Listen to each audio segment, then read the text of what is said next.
ओम नमः शिवाय, जय श्री राम। देखिए आईआईटीएन अभय जो भी इस समय सबके लिए एक टारगेट हो रहे हैं, क्योंकि उन्होंने एक क्रिकेट के लिए जो बोल दिया ना, बस हो गया कि भाई उनके जो सारा नॉलेज पर जैसे कोई पानी ही फिर गया हो। सबको ऐसा लगता है ना कि ये इंसान पागल है, बेवकूफ़ है ना, इसलिए टारगेट हो रहा है ना। इसीलिए तो बार बार सब अपनी टीआरपी बढ़ाने के लिए अभी, क्योंकि वो चर्चा में है अभी, इसीलिए उनकी एक गलती या कोई भी ऐसी चीज़ जो जिसके लिए जो बड़े बड़े यूट्यूबर्स या बड़े बड़े चैनल वाले बैठे कैसे अपनी टीआरपी को बढ़ाऊं, तो बस उस बात को पकड़ करके उस पॉइंट को पकड़ करके आ जाते हैं सामने, है ना। आप दूसरों के अंदर बुराई देखते देखते आप खुद कितने बुरे बन गए, इसका उनको एहसास ही नहीं है। अभय का भोलापन है ना, किसी से भी नहीं छुपा हुआ है।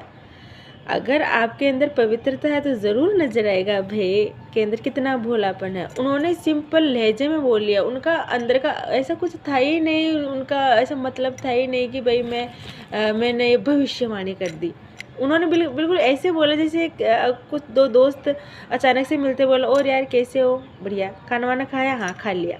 अब अगर उस सामने वाले ने नहीं खाया होगा तो बस उन्होंने नेचुरली बोल दिया भी हाँ खा लिया, और नहीं खाया होगा तो क्या हम उसको टारगेट ही कर देंगे, भाई तूने खाना खाया ही नहीं, तूने कैसे बोल दिया।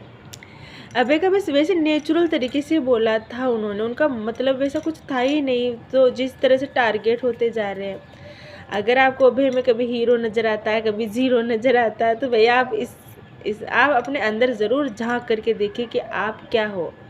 आप अगर पाक पवित्र हो ना, तो आपको सामने वाले में अच्छाई नज़र आएगी ही है। और देखिए ना कितनी शर्म की बात है, बड़े बड़े न्यूज नेशन वाले, उनके ऊपर मतलब कितना वो है ना जिम्मेदार चैनल होकर के ऐसे तुच्छे से सवाल पूछते हैं बार बार कि परिवार या उनके गर्लफ्रेंड्स क्या है ये अरे मतलब ये एक ओछे लेवल के सवाल होते हैं। उन्होंने 1000 बार बता दिया लेकिन फिर भी समझ में नहीं आता किसी के भी।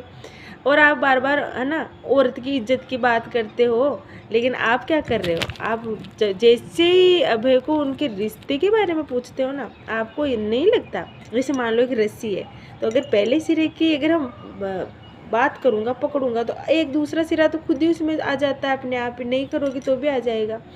तो कहीं ना कहीं आप उन औरतों की भी तो इज्जत उछाल ही रहे हो, जो अभी इस समय हो सकता है गृहस्थी में हो, तो गृह कलेश तो हो गया ना उनके बेचारों के, वो बीता हुआ कल था। एक बात याद रखिए कि अभय के जीवन में जो कुछ भी चीज़ें हुई है, उनके मानसिक जो स्थिति रही हुई हो, कहीं ना कहीं मतलब उनके साथ अच्छी बुरी जो भी घटनाएं घटी है ना, वो एक्सपीरियंस है उनका। क्योंकि हम जीवन में जो कुछ सीखते हैं, कुछ भी करते हैं ना, जब तक हमारे साथ वैसी चीज़ें नहीं होती हमें बेहतर तरीके से पता नहीं लगता। बिल्कुल आप वैसे समझ लीजिए छोटे से एग्जाम्पल से, जैसे किसी ने किसी गाल पर थप्पड़ मारी है ना, तो उस थप्पड़ का एहसास थप्पड़ खाने वाले को ही होता है, तभी तो उन्हें मालूम चलेगा कि यार थप्पड़ का दर्द कैसे होता है।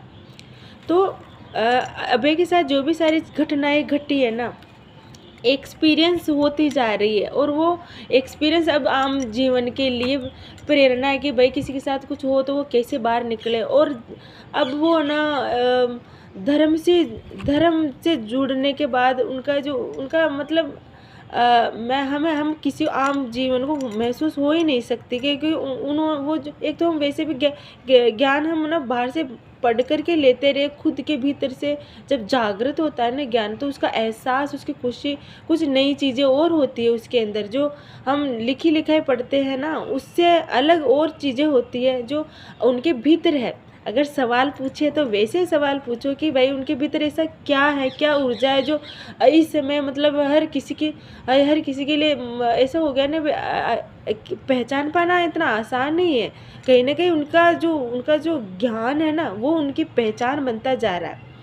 तो उस ज्ञान के को लेकर के सवाल पूछे तो हम लोगों को आम जीवन को भी फायदा मिले कि क्या है उनके भीतर, और क्या कहना चाहते हैं वो। उनका है ना अभय का उनका भोलेपन की वजह से वो इस तरह की चीज़ें बोल जाते हैं। इसका मतलब ये नहीं कि भाई आपने उनको टारगेट ही कर दिया। आप अपने किसी को भी भला बुरा करने से पहले अपने भीतर ज़रूर झांके। और आप अपने आप को सही साबित करने के लिए शास्त्रों का सहारा ले लेते हो, लेकिन शास्त्र को आप कितना समझते हो? आपने क्या शास्त्र को जीवन में उतार रखा है? सबसे पहला तो यही है ना कि भगवान भी भाव को देखते हैं। अगर आपके भाव पवित्र हो ना तो आपकी नेकी, आपका कर्म बनती है, और आपके कर्म ऐसे होते हैं कि फिर वो आपकी पहचान बन जाते हैं। इसीलिए किसी को नीचा दिखाने के लिए आप क्यों नीचे गिरते चले जा रहे हो? ओम नमः शिवाय। जय श्री राम।